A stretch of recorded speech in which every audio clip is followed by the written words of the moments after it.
আজিৰ এই ভিডিঅ'টিত নৱম শ্ৰেণী গণিতৰ অনুশীলনী 4.3 কুৱেশ্যন নম্বৰ 4টো সমাধান কৰা হ'ব। সো তোমালোকে কুৱেশ্যনটো অতি মনোযোগৰে চোৱা। সো ইয়াত চোৱা, এখন মহানগৰত টেক্সিৰ ভাড়া এনে ধৰণৰ। সো ইয়াতে কৈছে প্ৰথম কিলোমিটাৰৰ বাবে ভাড়া 8 টকা আৰু তাৰ পিছৰ দূৰত্বৰ ভাড়া হল প্ৰতি কিলোমিটাৰত 5 টকা।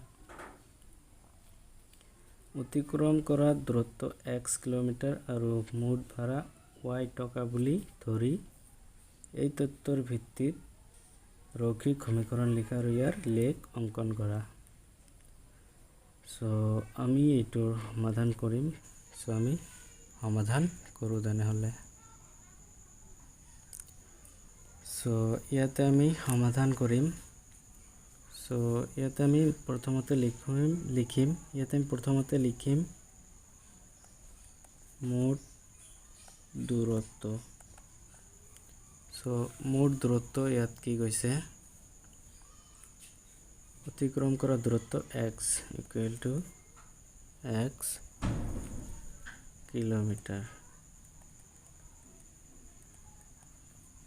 তাৰপিছত আমি লিখিম মুঠ ভাড়া ইকুৱেল টু মুঠ ভাড়া কি কৈছে ইয়াত, মুঠ ভাড়া y টকা। সো গতিকে আমি y টকা। সো ইয়াৰ পিছত আৰু লিখিব লাগিব প্ৰথম কিলোমিটাৰৰ বাবে ভাড়া। এতে কি কৈছে, প্ৰথম 1 কিলোমিটাৰৰ বাবে ভাড়া 8 টকা। সো ইয়াতে আমি লিখিম প্ৰথম কিলোমিটাৰৰ বাবে ভাড়া ইকুৱেল টু 8 টকা। তাৰপিছত বাকি থকা দূৰত্ব। সো তাৰপিছত বাকি থকা দূৰত্ব কিমান থাকে, বাকি থকা দূৰত্ব ইকুৱেল টু কিমান হ'ব। সো আমি মুঠ দূৰত্বৰ পৰা প্ৰথম কিলোমিটাৰ ভাড়াটো বিয়োগ কৰিলে বাকি থকা দূৰত্বটো পাম।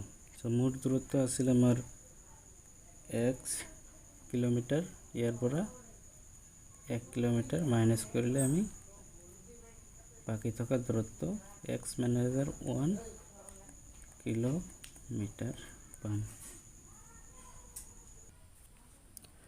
সো ইয়াৰ পিছত আৰু আমাক লিখিব লাগে বাকি থকা দূৰত্বৰ ভাড়া। সো আমাৰ 5 টকাকৈ ইনটু x মাইনাছ 1 টকা। সো আমাৰ প্ৰশ্ন মতে কি কৈছে, একৰ্ডিং টু কুৱেশ্যন ইয়াতে কৈছে মুঠ ভাড়া হল y সমান 1 কিলোমিটাৰৰ ভাড়া 8 টকা আৰু পিছৰ ভাড়াখিনি 5, বাকি থকা ভাড়া 5 ইনটু x মাইনাছ 1। সো ইয়াৰ পিছত আমি y equal to 8 plus 5 into x 5x plus আৰু মাইনাছ 5 ইনটু 1 5। সো ইয়াতে চোৱা y ইকুৱেল টু কিমান 5x, 8ৰ পৰা 5 মাইনাছ কৰিলে প্লাছৰ 3। সো এইটো আমি সমীকৰণটো পালোঁ। এতিয়া আমি এই সমীকৰণৰ সহায়ত এটা লেখ অংকন কৰিব লাগিব। সো প্ৰথমতে আমি এটা তালিকা বনাই ল'ম। এনেকৈ আগৰ ভিডিঅ'বিলাকত চাবা কেনেকৈ লেখ অংকন কৰা হয়, আগৰ ভিডিঅ'বিলাকত কৰা আছে। সো এনেকৈ এটা তালিকা বনাই ল'ম।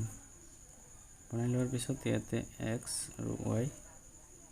সো এইটো ধৰা a বিন্দু, এইটো ধৰা b বিন্দু। সো আমি সমীকৰণটো ইয়াতে লিখিম y equal to 5x প্লাছৰ 3। So ইয়াতে আমি যদি এক্সৰ মানটো 1 ধৰো তেনেহলে y মানটো ওলাব so y equal to 5 into x মান 1 plus or 3 so y equal to 5 into 1 5 plus or 3 y equal to 8 so এটা আমাৰ ওলাল 1 ধৰিলে x ৰ মান y ৰ মান 8 so আৰু এটা লাগে y equal to যদি আমি 0 ধৰো x ৰ মান তেনেহলে 5 into x ৰ মান 0 plus or 3 so y equal to 5 into 0 0 plus or 3 so y equal to 3 so আৰু এটা আমি মান পালো y equal to 3 so এতিয়া a আৰু b ৰ বিন্দুৰ মানবিলাক x আৰু y ৰ মানবিলাক আমি লেখত বহুৱাম সো এনেকৈ আমি লেখটো অঙ্কন কৰি লৈছো ইয়াতে আমি x আৰু y ৰ মানবিলাক বহুৱাই এটা সৰল ৰেখা পাম সো ইয়াতে চোৱা x ৰ মান 1 সো এইফালে 1 আৰু y ৰ মান 8 এইফালে y ৰ ফালে 8 গল 2 3 4 5 6 7 সো ইয়াতে তেনেহলে